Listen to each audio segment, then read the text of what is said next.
नमस्कार दोस्तों, आपका मेरे इस यूट्यूब चैनल पर बहुत बहुत स्वागत है। आज का हमारा टॉपिक है प्रिंसिपल ऑफ हेल्पफुल सीक्वेंस, जिसे हिंदी में सहायक अनुक्रम के सिद्धांत भी कहते हैं। विभिन्न वर्गों व उपवर्गों को ऐसे अनुक्रम में व्यवस्थित करना जो पाठकों के लिए सहायक हो। इसके अनुसार वर्गों और उपवर्गों को ऐसे क्रम में व्यवस्थित करना जो पाठकों के लिए सहायक होते हो, जिससे पाठकों को पुस्तकें जल्दी मिल सके या फिर पाठक पुस्तकालय में पुस्तक को वापस अपनी जगह जल्दी रख सके। सहायक अनुक्रम का सिद्धांत विषयों, संस्थाओं या दस्तावेजों को मनमाने क्रम के बजाय तार्किक और उपयोगकर्ताओं के अनुकूल क्रम में व्यवस्थित करने के निर्देश देता है। रंगनाथन के अनुसार वर्गों की किसी पंक्ति को तथा पंक्ति में निहित श्रेणीबद्ध एकलों को इस प्रकार से व्यवस्थित करना चाहिए जिससे वह व्यवस्था जिसके लिए की गई हो उसके लिए सहायक हो। Doctor SR. रंगनाथन ने प्रोलोगोमेना टू लाइब्रेरी क्लासिफिकेशन पुस्तक में मुख्य रूप से 8 हेल्पफुल सीक्वेंस बताए हैं और इनके भी बहुत सारे उन्होंने सहायक और भी इसके अंदर सहायक अनुक्रम बताया है, तो टोटल मिला के हेल्पफुल सीक्वेंस हो जाते हैं 18। इन सभी हेल्पफुल सीक्वेंस के बारे में हम एक एक करके पढ़ेंगे। तो सबसे पहले हम देखते हैं principle of later in time, यानी परवर्ती काल का सिद्धांत। Principle of later in time के अनुसार विषयों अथवा विचारों को उनकी उत्पत्ति के समय के आधार पर इस प्रकार व्यवस्थित या वर्गीकरण किया जाना चाहिए कि जो विषय पहले उत्पन्न हुए हैं उनको पहले रखना चाहिए और जो विषय बाद में उत्पन्न हुए हैं उनको बाद में रखा जाना चाहिए। इस सिद्धांत के अनुसार जो समय में पहले उत्पन्न होते हैं मतलब उनको क्रम में पहले रखा जाना चाहिए और जो समय के अनुसार बाद में उत्पन्न हुए हैं उनको बाद में स्थान दिया जाना चाहिए। अब हम इसका एक एग्जांपल देख लेते हैं। कॉलम क्लासिफिकेशन में क्यू मेन क्लास है, जो किसकी है, धर्म की, यानी रिलीजन की मेन क्लास है क्यू।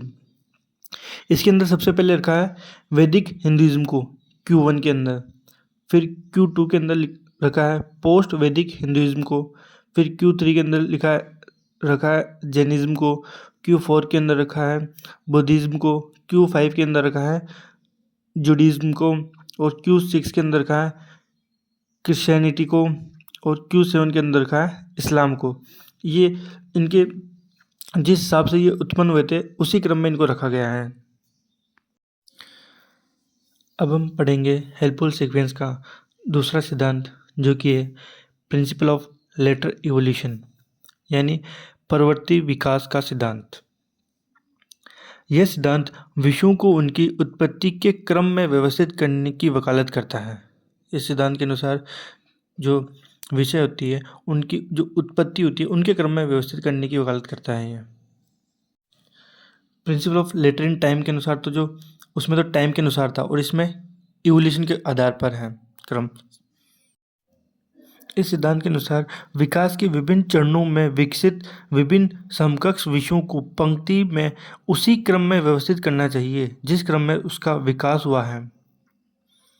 इसका एग्जाम्पल देख लेते हैं।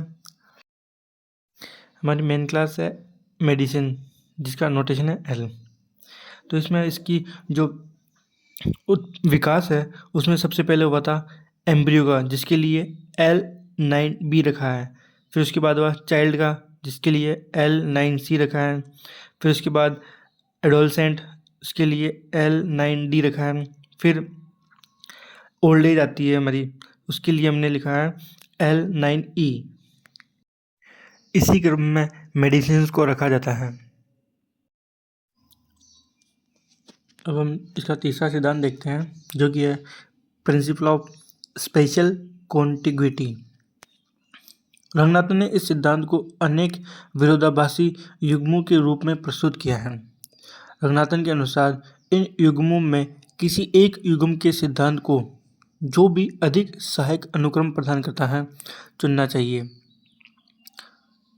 इस सिद्धांत के अनुसार विषयों को स्थानीय समीपता या विशेषताओं के क्रम में व्यवस्थित किया जाना चाहिए। तो ये सिद्धांत क्या कहता है, जो विषय होते हैं उनको स्थानीय समीपता या फिर उनकी विशेषताओं के क्रम में व्यवस्थित करना चाहिए। रंगनाथन ने इसके 5 विरोधाभासी सिद्धांत बताए हैं। इसके अंदर हमारा पहला सिद्धांत है principle for along a vertical line, जिसे हिंदी में खड़ी रेखा पर स्थित सत्ताओं के लिए सिद्धांत भी कहते हैं। इसे रंगनाथन ने पुनः 2 भाग सिद्धांतों में बांटा है। पहला है principle of bottom to upward, यानी तल से ऊपर की ओर का सिद्धांत। इसके अनुसार जब किसी विषय को ऊर्ध्वाधर यानी वर्टिकल रूप से व्यवस्थित संस्थाओं के लिए वस्तु के अंगों को नीचे से ऊपर की ओर सहायक क्रम में व्यवस्थित किया जाता है। इसके अनुसार विषयों को वर्टिकल रूप से व्यवस्थित संस्थाओं के लिए वस्तु के अंगों को नीचे से ऊपर की ओर सहायक क्रम में व्यवस्थित करना।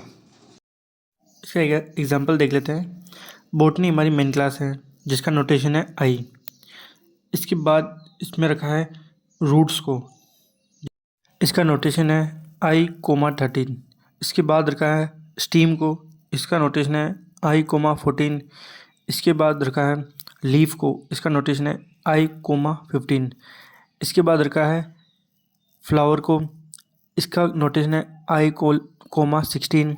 इसके बाद रखा है फ्रूट्स को, इसका नोटेशन है I,17। अब हमारा principle for along a vertical lines का दूसरा सिद्धांत है principle of top to downwards. इसे हिंदी में ऊपर से नीचे की ओर का सिद्धांत भी कहते हैं। इस सिद्धांत के अनुसार यदि विषयों की एक पंक्ति या एकलों को सुविधाजनक रूप से एक खड़ी रेखा पर व्यवस्थित माना जाए तो उन्हें ऊपर से शुरू करके नीचे की ओर के क्रम में रखना सहायक होता है। इस सिद्धांत के अनुसार यदि विषयों की एक पंक्ति को या फिर एकलों को एक खड़ी रेखा में व्यवस्थित माना जाए तो उन्हें ऊपर से शुरू करके नीचे की ओर क्रम में व्यवस्थित रखना सहायक माना जाएगा। अब हम इसका एग्जाम्पल देख लेते हैं। डीडीसी में ह्यूमन बॉडी के अंगों का व्यवस्थापन किया गया है।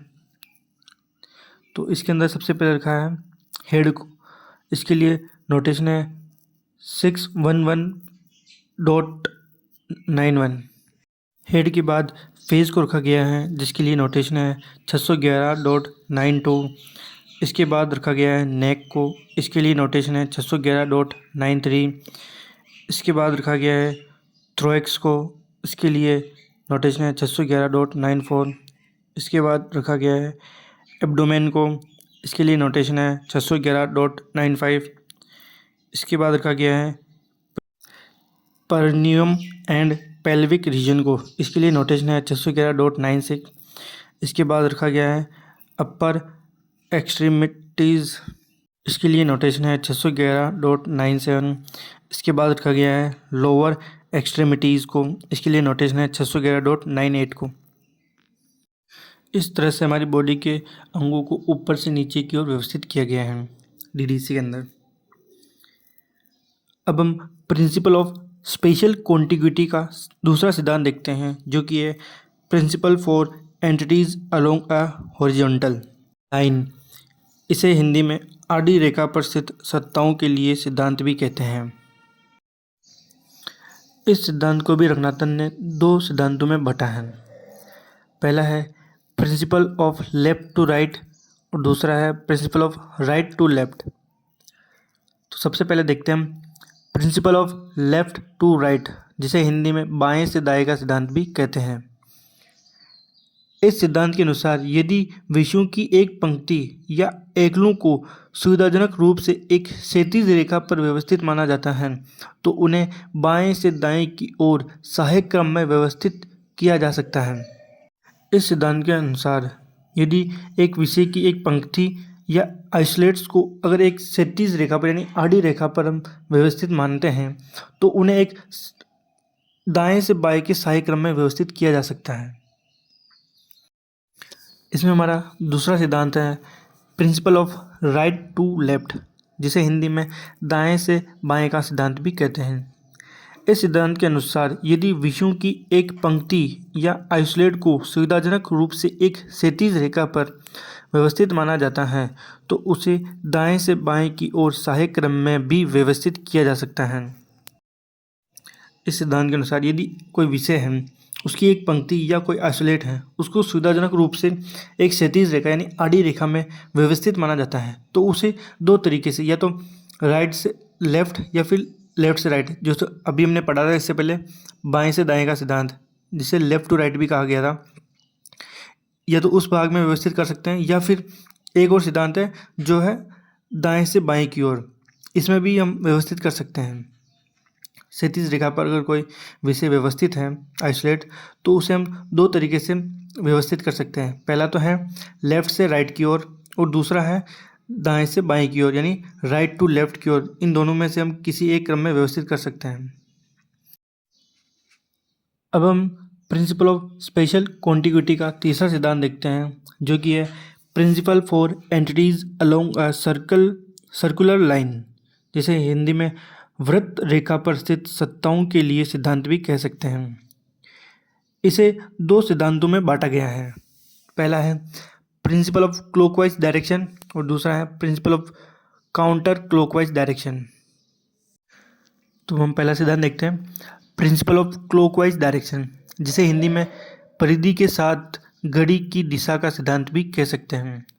इस सिद्धांत के अनुसार यदि विषयों की एक पंक्ति या एकलों को एक वृत्ताकार रेखा पर स्थित माना जाता है तो उसे परिधि के साथ घड़ी की सुई की दिशा में व्यवस्थित किया जा सकता है। अगर कोई विषय है जिसकी कोई पंक्ति या एकलों को एक वृत्त रेखा, जो वृत्त है उसमें अगर स्थित माना जाता है तो हम उसे एक घड़ी की सुई की दिशा के अनुसार व्यवस्थित कर सकते हैं। हमारा दूसरा सिद्धांत है principle of counter clockwise direction, जिसे हिंदी में परिधि के साथ घड़ी की सुई की विपरीत दिशा का सिद्धांत भी कह सकते हैं।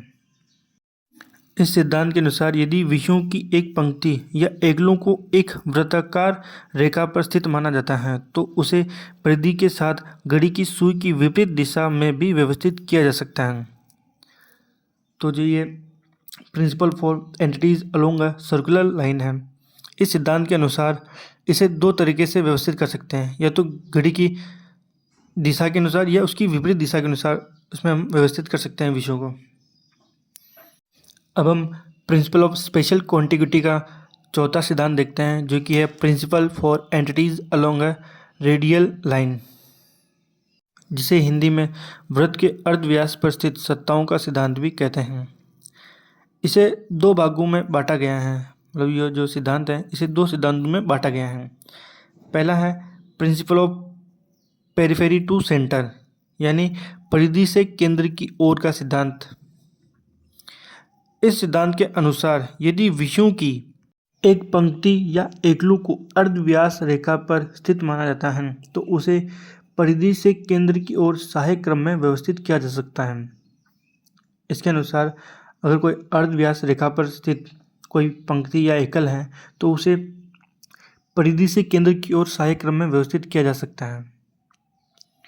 हमारा दूसरा सिद्धांत है principle of centre to periphery, जिसे हिंदी में केंद्र से परिधि की ओर का सिद्धांत भी कह सकते हैं।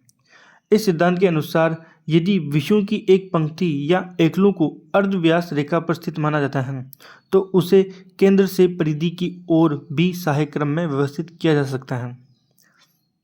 अगर कोई अर्धव्यास रेखा पर स्थित एकल या पंक्ति है तो उसे केंद्र से परिधि की ओर सहायक क्रम में भी व्यवस्थित किया जा सकता है।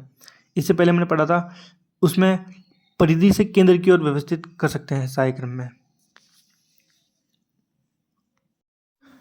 अब हम देखते हैं प्रिंसिपल ऑफ स्पेशल कॉन्टिग्यूटी का पांचवा सिद्धांत जो कि है principle of away from position, यानी दूर स्थिति का सिद्धांत।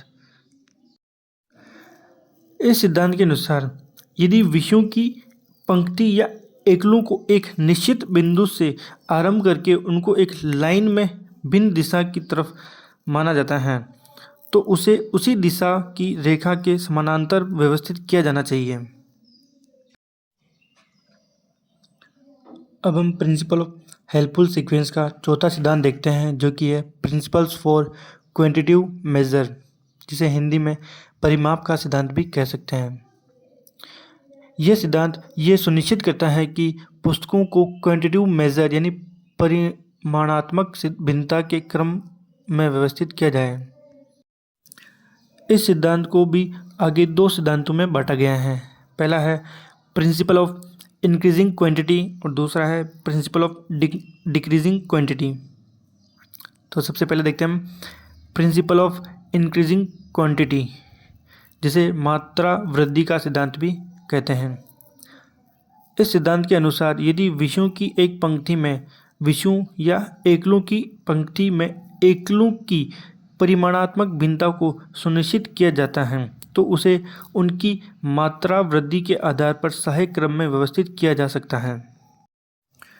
इस सिद्धांत के अनुसार अगर विषयों की एक पंक्ति में विषयों को और एकलों की एक पंक्ति में एकलों को परिमाणात्मक भिन्नता के आधार पर व्यवस्थित किया जाता है तो उन्हें उनके मात्रा वृद्धि के आधार पर सहायक क्रम में व्यवस्थित किया जा सकता है। अब हम इसके एग्जाम्पल देख लेते हैं। इसमें एक तरफ हमने सब्जेक्ट को रखा है और दूसरे रखा हमने कॉलन क्लासिफिकेशन के 6th एडिशन में जो नोटेशन दे रखे हैं इनके लिए सब्जेक्ट्स के लिए उनको रखा है। तो सबसे पहले रखा हमने ज्योमेट्री को, इसके लिए इसका नोटेशन है B6। इसके बाद हमने रखा है लाइन को जिसका नोटेशन है B61। इसके बाद रखा हमने प्लेन को, इसका नोटेशन है B62। इसके बाद रखा है हमने 3 डायमेंशन को, इसका नोटेशन है B63। इसके बाद रखा है 4 डायमेंशन को, इसका नोटेशन है B64। इसके बाद है 5 डायमेंशन जिसका नोटेशन है B65। इसमें इनकी मात्रा वृद्धि के आधार पर इनको सहायक क्रम में व्यवस्थित किया गया है। अब हमारा प्रिंसिपल ऑफ क्वांटिटेटिव मेजर का दूसरा सिद्धांत देखते हैं जो कि ये प्रिंसिपल ऑफ डिक्रीजिंग क्वांटिटी, जिसे हिंदी में मात्रा ह्रास का सिद्धांत भी कह सकते हैं। इस सिद्धांत के अनुसार यदि विषयों की एक पंक्ति में विषयों या एकलों की एक पंक्ति में एकलों की परिमाणात्मक भिन्नता को सुनिश्चित किया जाता है तो उसे उनकी मात्रा ह्रास के सिद्धांत के आधार पर भी सहायक क्रम में व्यवस्थित किया जा सकता है। इस सिद्धांत के अनुसार विषयों की एक पंक्ति में विषयों को और एकलों की एक पंक्ति में एकलों को उनकी परिमाणात्मक भिन्नता के आधार पर व्यवस्थित किया जाता है तो उनको उनकी मात्रा ह्रास के सिद्धांत के आधार पर भी व्यवस्थित किया जा सकता है। हमारा सिद्धांत अब प्रिंसिपल ऑफ क्वांटिटेटिव मेजर, इसमें हमने देखा कि अगर विषयों की एक पंक्ति में विषयों को और एकलों की एक पंक्ति में एकलों को अगर उनकी परिमाणात्मक भिन्नता के आधार पर व्यवस्थित किया जाता है तो उन्हें उनके वृद्धि के आधार पर और उनकी ह्रास के आधार पर उनको व्यवस्थित कर सकते हैं हम सहायक क्रम में। अब हम प्रिंसिपल ऑफ डिक्रीजिंग क्वांटिटी का एग्जांपल देख लेते हैं। इसमें एक तरफ सब्जेक्ट को रखा गया है और दूसरी तरफ कॉलन क्लासिफिकेशन के 6th एडिशन में जो नोटेशन दे रखे हैं सब्जेक्ट्स के लिए उनको रखा गया है। तो सबसे पहले हमने रखा है लाइब्रेरी साइंस को जिसका नोटेशन है 2। फिर हमने रखा है वर्ल्ड लाइब्रेरी को, इसका नोटेशन है 211। इसके बाद रखा हमने नेशनल लाइब्रेरी को, इसका नोटेशन है 213। इसके बाद रखा है रीजनल लाइब्रेरी को, इसका नोटेशन है 214। उसके बाद रखा हमने स्टेट लाइब्रेरी को, जिसका नोटेशन है 215। इसके बाद रखा हमने डिस्ट्रिक्ट लाइब्रेरी को जिसका नोटेशन है 216। ये एक मात्रा ह्रास के सिद्धांत के आधार पर है। अब हम देखते हैं प्रिंसिपल ऑफ हेल्पफुल सीक्वेंस का 5वां सिद्धांत जो कि है प्रिंसिपल ऑफ इंक्रीजिंग कॉम्प्लेक्सिटी, जिसे हिंदी में जटिलता वृद्धि का सिद्धांत भी कह सकते हैं। इस सिद्धांत के अनुसार विषयों को उनकी बढ़ती जटिलता यानी इंक्रीजिंग कॉम्प्लेक्सिटी के क्रम में व्यवस्थित किया जा सकता है। विषयों को उनकी बढ़ती जटिलता के आधार पर भी हम व्यवस्थित कर सकते हैं। तो एग्जाम्पल देखते हैं इनके। इसमें एक तरफ सब्जेक्ट्स को रखा गया है और दूसरी तरफ कॉलन क्लासिफिकेशन में जो नोटेशन दे रखे हैं उनको रखा गया है। सबसे पहले है लिंग्विस्टिक, इसका नोटेशन है P, ये हमारी मेन क्लास है। इसके बाद है साउंड, इसका नोटेशन है P,1। इसके बाद है सिलेबल, इसका नोटेशन है P,2। इसके बाद है वर्ड, इसके लिए नोटेशन है P,3। इसके बाद है फ्रेज, इसके लिए नोटेशन है P,4। इसके बाद है क्लोज, इसका नोटेशन है P,5। इसके बाद है सेंटेंस, इसका नोटेशन है P,6। तो जो ये क्रम है ये लिंग्विस्टिक सब्जेक्ट की जटिलता के आधार पर है। अब हम नेक्स्ट देखते हैं हमारा हेल्पफुल सीक्वेंस का छठा सिद्धांत, जो कि है प्रिंसिपल ऑफ कैनोनिकल सीक्वेंस, जिसे हिंदी में प्रमाणिक अनुक्रम का सिद्धांत भी कहते हैं। प्रिंसिपल ऑफ कैनोनिकल सीक्वेंस पुस्तकालय विज्ञान और वर्गीकरण में एक स्थापित पारंपरिक या स्वीकृत क्रम में वस्तुओं को व्यवस्थित करने का एक सिद्धांत है, भले ही इसके पीछे कोई स्पष्ट तार्किक कारण न हो। ये पुस्तकालय विज्ञान में और वर्गीकरण में पारंपरिक या स्वीकृत क्रम में वस्तुओं को व्यवस्थित करने का सिद्धांत है। इस सिद्धांत के अनुसार यदि विषयों का एक पारंपरिक क्रम मौजूद है तो उसी का पालन किया जाना चाहिए। अगर कोई विषयों का कोई पारंपरिक क्रम मौजूद है पहले से ही, तो उसी का पालन हमें करना चाहिए। अब हम इसके एग्जाम्पल देख लेते हैं। इसमें एक तरफ सब्जेक्ट को रखा गया है और एक तरफ नोटेशन को रखा गया है। पहला है फिजिक्स, इसका नोटेशन है सी। फिर इसके बाद फंडामेंटल को रखा गया है जिसका नोटेशन है C1। इसके बाद प्रॉपर्टीज़ ऑफ मैटर को रखा गया है जिसका नोटेशन है C2। इसके बाद साउंड को रखा गया है जिसका नोटेशन है C3। इसके बाद लाइट एंड रेडिएशन को रखा गया है जिसका नोटेशन है C5। इसके बाद इलेक्ट्रिसिटी को रखा गया है जिसका नोटेशन है C6। इसके बाद मैग्नेटिज्म को रखा गया है जिसका नोटेशन है C7। ये क्रम एक पारंपरिक क्रम था। अब हम हमारा नेक्स्ट सिद्धांत देखेंगे, जो कि है प्रिंसिपल ऑफ लिटरेरी वारंट, जिसे हिंदी में साहित्यिक मांग का सिद्धांत भी कहते हैं। लिटरेरी वारंट शब्द का प्रयोग सबसे पहले एक ब्रिटिश लाइब्रेरियन विलियम हुल्मे ने किया था, जिसे हम H.W. हुल्मे भी कहते हैं। इस सिद्धांत के अनुसार विषयों की पंक्ति में विषयों तथा एकलों की पंक्ति में एकल को उन पर प्रकाशित अथवा संभावित प्रलेखों की संख्या ह्रास के आधार पर व्यवस्थित किया जाता है। तो इस सिद्धांत के अनुसार डॉक्यूमेंट्स को उनकी संख्या ह्रास के आधार पर व्यवस्थित किया जाता है। अब हम इनके एग्जाम्पल देख लेते हैं। इसमें एक तरफ तो हम सब्जेक्ट को रखेंगे, दूसरी तरफ हम कॉलन क्लासिफिकेशन के 6th एडिशन में जो नोटेशन दिए हुए हैं उनको रखेंगे, और एक तरफ हम DDC के 21st एडिशन में जो नोटेशन दे रखे हैं जो इन सब्जेक्ट्स के लिए उनको रखेंगे। तो सबसे पहले सब्जेक्ट है फूड सीड्स। इसके लिए कॉलन क्लासिफिकेशन में नोटेशन है J38 और DDC की 21st एडिशन में है 633.1। नेक्स्ट है राइस। इसके लिए कॉलन क्लासिफिकेशन का नोटिस है J381 और DDC में है 633.18। नेक्स्ट सब्जेक्ट है वीट। इसके लिए कॉलन क्लासिफिकेशन में नोटेशन है J382 और DDC में है 633.11। नेक्स्ट है ओट। इसका कॉलन क्लासिफिकेशन में नोटेशन है J383 और DDC में नोटेशन है 633.13। नेक्स्ट सब्जेक्ट है राई। इसके लिए कॉलन क्लासिफिकेशन में नोटेशन है J384 और DDC में है 633.14। नेक्स्ट है सब्जेक्ट कॉर्न। CC में सब नोटेशन है J385 और DDC में है 633.15। नेक्स्ट है बार्ले सब्जेक्ट। इसका कॉलन क्लासिफिकेशन में नोटेशन है J386 और DDC में है 633.16। नेक्स्ट सब्जेक्ट है मिलेट। इसका कॉलन क्लासिफिकेशन में नोटेशन है J387, वहीं इसका DDC में नोटेशन है 633.17।